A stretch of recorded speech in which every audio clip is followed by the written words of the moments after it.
Assalamualaikum warahmatullahi wabarakatuh. Perkenalkan, nama saya Farah Rindusia Arisa. Saya adalah mahasiswi dari Universitas Terbuka, kelas 2A Pokja Indralaya. Baiklah, dalam video kali ini adalah video dalam pengerjaan tugas ketiga saya dalam mata kuliah Perspektif Global.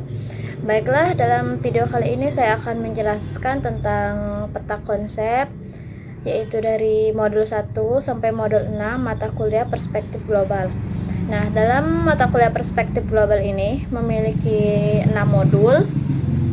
Baiklah, yang modul pertama adalah hakikat dan konsep perspektif global. Perspektif global adalah cara pandang tentang kehidupan global. Istilah global ini menunjuk kepada sesuatu yang berkaitan dengan dunia secara keseluruhan beserta isinya. Nah, di era globalisasi ini ditandai dengan ketatnya persaingan, padatnya informasi, keterbukaan, dan didukung oleh kemajuan iptek. Salah satu ciri globalisasi adanya masyarakat terbuka, yang misalnya dalam bidang ekonomi ditandai dengan adanya pasar bebas, yang menuntut kemampuan, kreasi, dan menghasilkan produk yang berkualitas tinggi. Baiklah, lanjut pada modul yang kedua, yaitu perspektif global dilihat dari sudut ilmu-ilmu sosial dan ilmu lain yang terkait. Nah, dalam kehidupan umat manusia yang semakin terbuka ini dan semakin meningkatnya berbagai kebutuhan manusia, wawasan tentang kehidupan ini harus dikembangkan sampai ke tingkat global. Kenapa? Karena di era globalisasi ini kita bukan hanya suatu masyarakat, suatu daerah, suatu negara, tetapi kita juga merupakan masyarakat atau warga dunia. Yang artinya kita juga harus berwawasan sampai wawasan global atau wawasan dunia. Nah, dalam suasana global yang semakin mengarus ini, dunia pendidikan, khususnya guru IPS, harus mengembangkan kewaspadaan sedini mungkin untuk mencegah dampak negatif perubahan kehidupan global terhadap sumber daya manusia generasi muda ini, karena sumber daya manusia generasi muda yang akan menjadi subjek pembangunan di masa mendatang. Salah satunya untuk mencegah dampak negatif, kita harus menanamkan rasa cinta tanah air, penanaman moral dan budaya serta jati diri bangsa. Lanjut pada modul yang ketiga, yaitu pentingnya kesadaran dan wawasan dalam perspektif global. Perspektif global adalah cara pandang terhadap kehidupan global.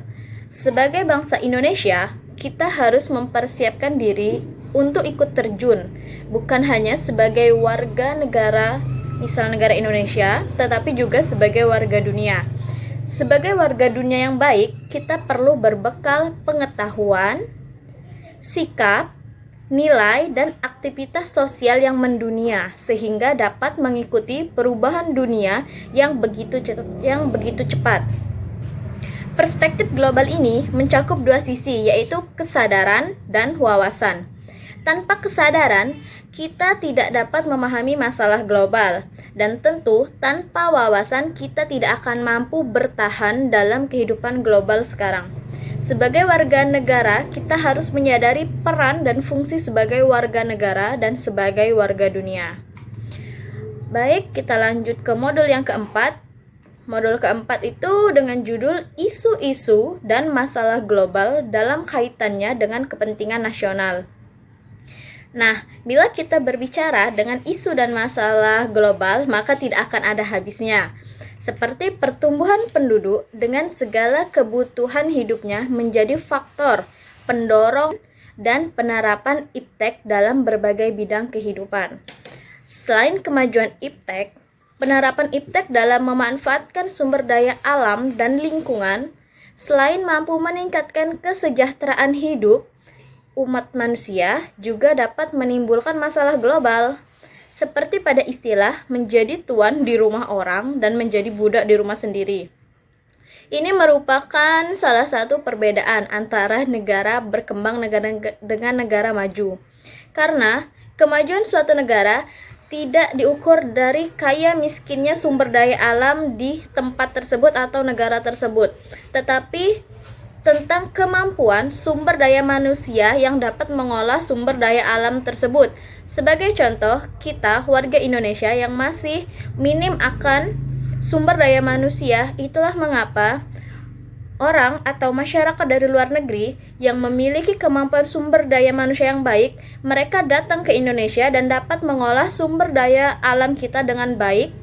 Itulah mengapa mereka yang masyarakat luar negeri malah menjadi bos di negara kita, tetapi kita sebagai warga pribumi, sebagai warga negara yang memiliki hasil sumber daya alam tersebut yang tidak dapat memanfaatkan dan mengolahkannya dengan baik, kita hanya sebagai buruh atau karyawan.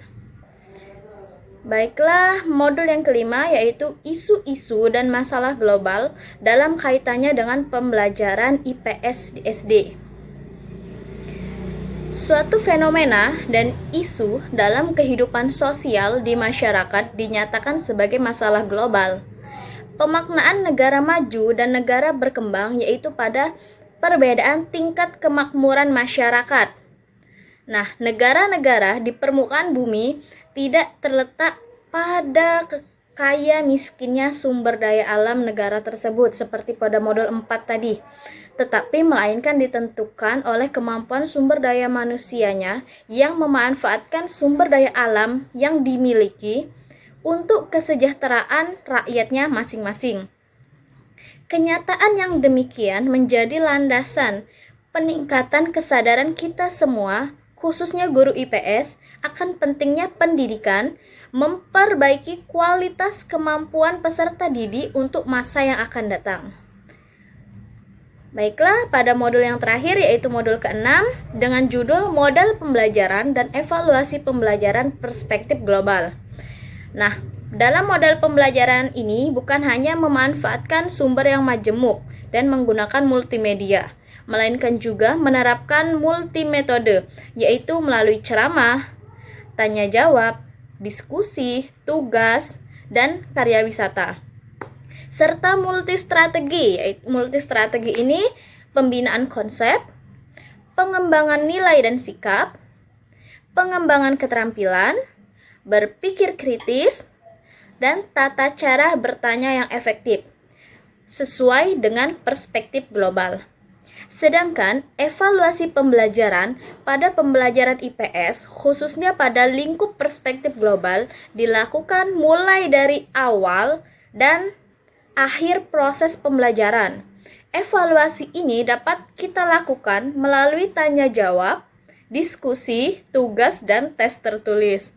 Baiklah, mungkin sekian yang dapat saya sampaikan. Semoga teman-teman bisa mengambil pengajarannya. Apabila ada salah kata, saya mohon maaf. Baiklah, terima kasih. Selamat berjumpa lagi di video yang akan datang. Terima kasih. Wassalamualaikum warahmatullahi wabarakatuh.